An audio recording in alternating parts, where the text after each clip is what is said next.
everybody has red flags and icks, so let's see what you guys have as your red flags and icks.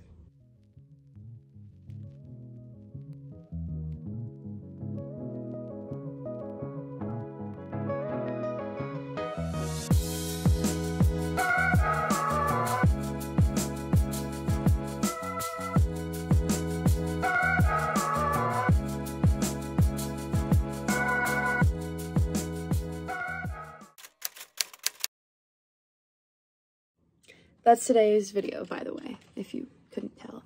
I'm very interested to see what you guys put, considering I don't really have red flags or icks until it, like, actually happens, you know?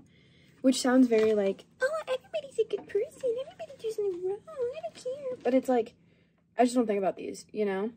So I'm trying to fix the lighting because I feel like I'm very washed out. But I am on my phone. I don't have a camera. Okay, we'll just work with that. So this is how I'm going to do it. I'm going to talk about them, and then I might throw a rating in there on relatability of 1 to 5. I feel like 1 to 10 is way too broad. But let's get in with the first one, rolling right off the bat. Disrespecting their mom or their parent. My question is why? Why and how? Okay? Why do you do it and how do you do it? Because I say one thing in a different tone to my parents, and it's, what did you say? What did you say? What did you say to me? Not that they're aggressive parents. I actually love my parents a lot, but it's like, how do disrespect parents? How disrespect parents no die?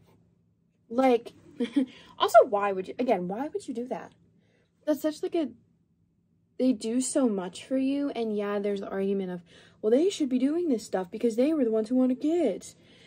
Yes, but in the same aspect, we don't know how hard they had to try to get us what they got, you know? Like, we won't ever know that unless we have our own kids. So I feel like disrespecting your parents is just something that is so out of the ordinary that it is mind-boggling that people do. 1 to 5 relatability, 1 being not a red flag, 5 being red flag. I'm going to go 4.5 because I don't want to say it depends on the dynamic because it doesn't, but it's like, that's not my worst red flag. That's not like my time to leave red flag, but it's one of them. The next one. Okay, the next one isn't a red flag. I just briefly skimmed it. It's not a red flag for me on like a general basis. I feel like this is a very situational red flag, and if it is a red flag for you in your relationships, that's the sign to flee the scene.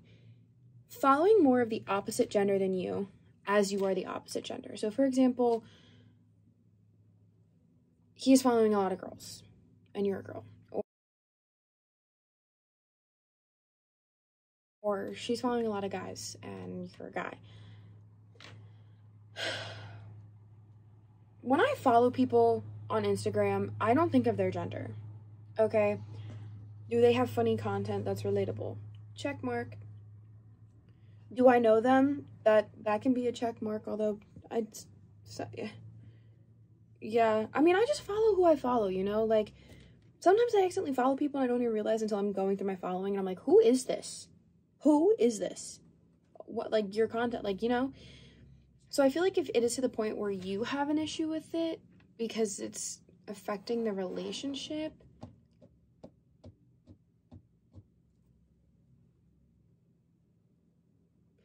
maybe that is something you should talk about, because that's no longer my issue. So I'm getting so many notifications. I'm just taking off my watch. Whoop, that sounded so selfish. I'm just in a lot of group chats. But yeah, scale of 1 to 5, I'm gonna say a 1. I'll do a 1.5 because I feel like it's such a situational red flag that it's like, I don't see it as a red flag, but I've also never been in the situation for it to be a red flag. I'm not saying that if I have healthy relationships, I'm saying I've never been in a relationship. So, the next one is why I'm afraid to get into a relationship. Obsessed with their ex. Yes. Next. No, but I feel like if you're in a relationship and you're with this really great person and you want to be with this person, you shouldn't always bring up the ex, you know? Like, if you've been in a relationship for X amount of years with this ex, and then you just broke off a relationship and you're already talking to another girl or another guy or whatever your situation is, and then you proceed to talk about them to your new partner, maybe you weren't ready for a relationship, you know? Maybe they weren't ready. Maybe your partner wasn't ready if they're still talking about their ex and they're still obsessed with their ex, you know? And that really sucks. It does. But I feel like if it's, like, been a hot minute since they were with that person and they're still talking about it, baby, flee the scene. Flee the scene or have a conversation with them. Me, I'd flee because I'm afraid of confrontation. But I'm going to put that at a 3. I'll put it at like a 2.5 because, again, never experienced that. So I can't really give it a true rating.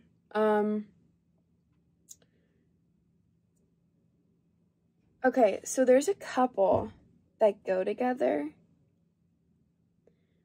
So I'm just going to say them all at once because I feel like they really do truly correlate together. When they try to be cool by acting dry or rude, they have no manners in public. They think everybody is the problem and they can't take their own responsibility for their actions. And they act like they're better than everybody and they only talk about money. Can I talk to your parents? First of all, if you meet a person who has no manners, tries to act cool by being rude, thinks everybody is the problem, think they're better than everybody, and only talks about money, I don't know what egg you picked, but put it back because it is rotten, okay? Nobody wants a partner who is like, did I call them a slur? Yeah. Is that my problem? No. Like,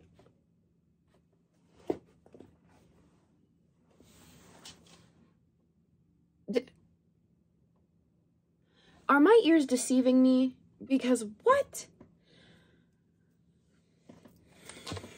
Also, if you know somebody who's like that, here's a pair of scissors to cut that tie. Okay? 2024, no negativity. Okay, 2024 is for closing those doors. If I ever met a person who was interested in me, and they were rude to everybody I knew because they wanted to be better or they wanted to be cool, they absolutely dissed people in public. Like, oh my god, if we went to a restaurant and they were rude to the server, how fast can I leave that table? Can I walk in and then leave? Is that socially acceptable? Because that's a no-go. But tying all of these together, 5. No way you have no morsel of manners. No way you have no morsel of common decency and respect for people's feelings. And no way you are so stuck up you only talk about money. Also, why are you only talking about money? We're alive on Earth. There's literally so many things to talk about. You could talk about how you saw a peach tree today. You could talk about how you saw a squirrel and it was running and it reminded you of your childhood. Like, you can literally say anything except for money. And you choose to talk about money every single time. I would just get annoyed and bored. So, 5 out of 5, red flag, ick. Wouldn't want to be around that person if they had no morsel of anything except for selfishness. Anyway, moving on. Tries way too hard to be liked, aka a pick-me. I've encountered a few pick-me's in my life. And an expression we say in my household between, or at least me and my sister do, is when we get frustrated with somebody, we say we want to punch them in the throat.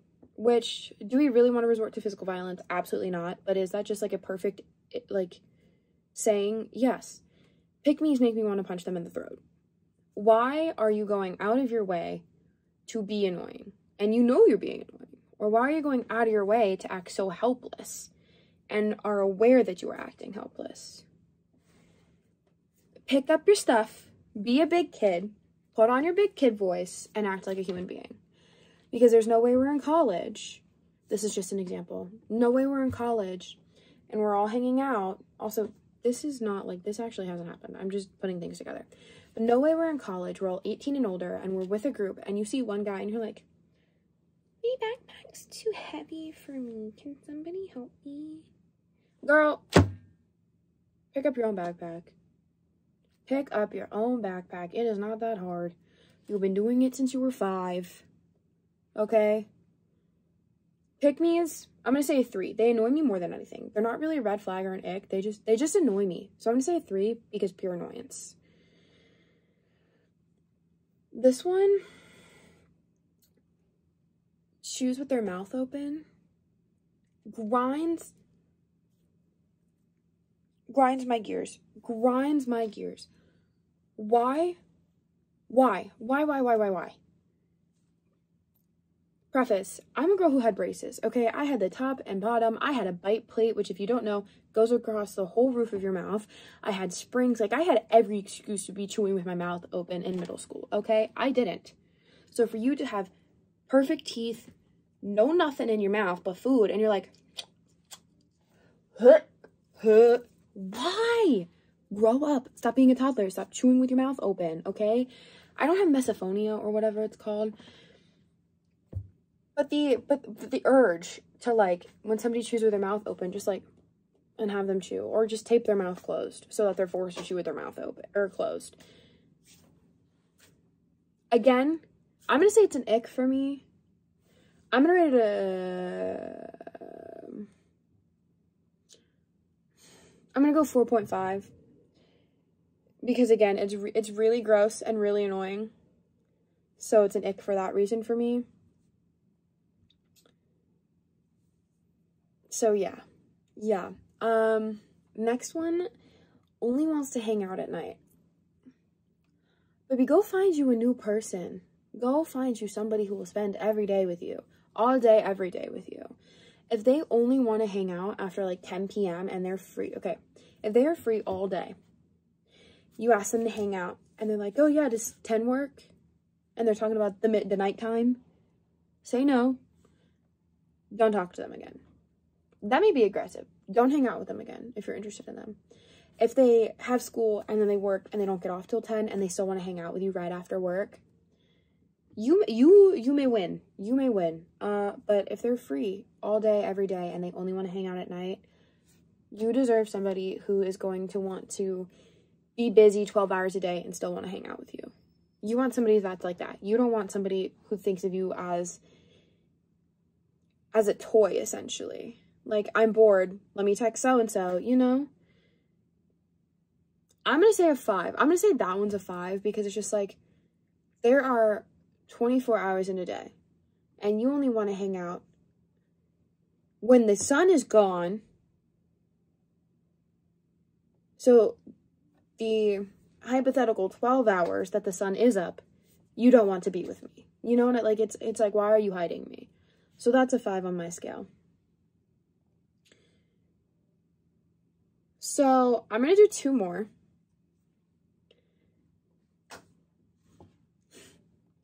This one is kind of like the pick me one, but they say, I'm him, I'm her. We all can play this game, okay?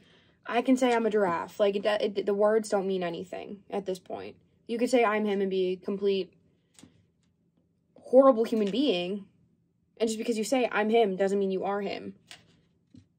You're trash. Like, stop saying I'm him, I'm her. Because half the time, it's the people who are actually really mean to people who say I'm him, I'm her. You know? Do I say it as a joke sometimes because I don't know what to say? Oh, of course. My friends will be like, why'd you do that? And I'll be like, because I'm her. But that's different than talking to people and saying, I'm her, I'm him, unironically, you know? I don't even know what I would rate that one. I feel like that was annoying box, you know?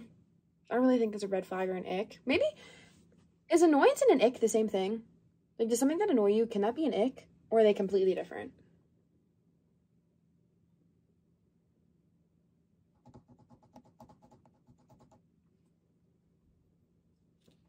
Anyway, moving on. The last one, no goals or passions. This isn't big on my list of icks or whatever. Not that I have one. Literally don't have one. Like I said, I don't realize icks until they happen or I read them. But I think it's just kind of hard to not have goals or passions, you know? I think if you want to do something, that's a goal. If you want to get somewhere, that's a goal. If you really, really are, like, if you talk about one thing all the time or always come back to it, that's a passion, you know? I think if you even think, like, again, if you even think about doing something, that's a goal. If you're like, you know, I'm going to get up today and I'm going to have a self-care day. That's a goal. You want to have a day to yourself. And if you do have that day, that's a goal achieved. So I think it's really hard to not have goals or passions. And if you don't have any goals or passions, it's kind of like an "are you okay" moment, which sounds like a joke, but it's genuinely like, how do you not? Because my goal, like, I literally have a goal to just, like, get my homework done early this week so I can rot this weekend. That's a goal. I want to get my to-do list done before it's due, you know? But I guess I'll finish off with that. Red Icks and flags, they happen, they occur, but don't let it be the deciding factor in your relationship unless if it's, like, one after the other, you know? If it's, like, they're a great person, but they chew with their mouth open because they're just so unaware, talk to them about it. Don't leave them for that reason, you know? But, yeah. I also felt like I was really aggressive in this video, so I need to, like, reel it back in for the outro. But with goals and passions, find your goals and passions if you're not sure if you have them, you know? Go out and see what you want to do in life. I switched my major before I got here because I realized that my major wasn't my passion anymore. But yeah, if you really like this video of me doing kind of red flags and icks or, like, reacting to things that you guys send in, let me know in the comments and I'll do more of them. But until next week, I love you all so much. I hope you liked the video. If you did, like and subscribe because a good portion of you that keep coming back aren't subscribed. So go ahead and hit that subscribe button because all it's going to do is notify you when I post and it's going to give you more content. It's going to recommend more to you. You'll be the first to know. So if you haven't subscribed and you watch a few videos, go ahead and hit that subscribe button. I hope you enjoyed the video. I love and appreciate you all so much, and I will see you next week. Bye!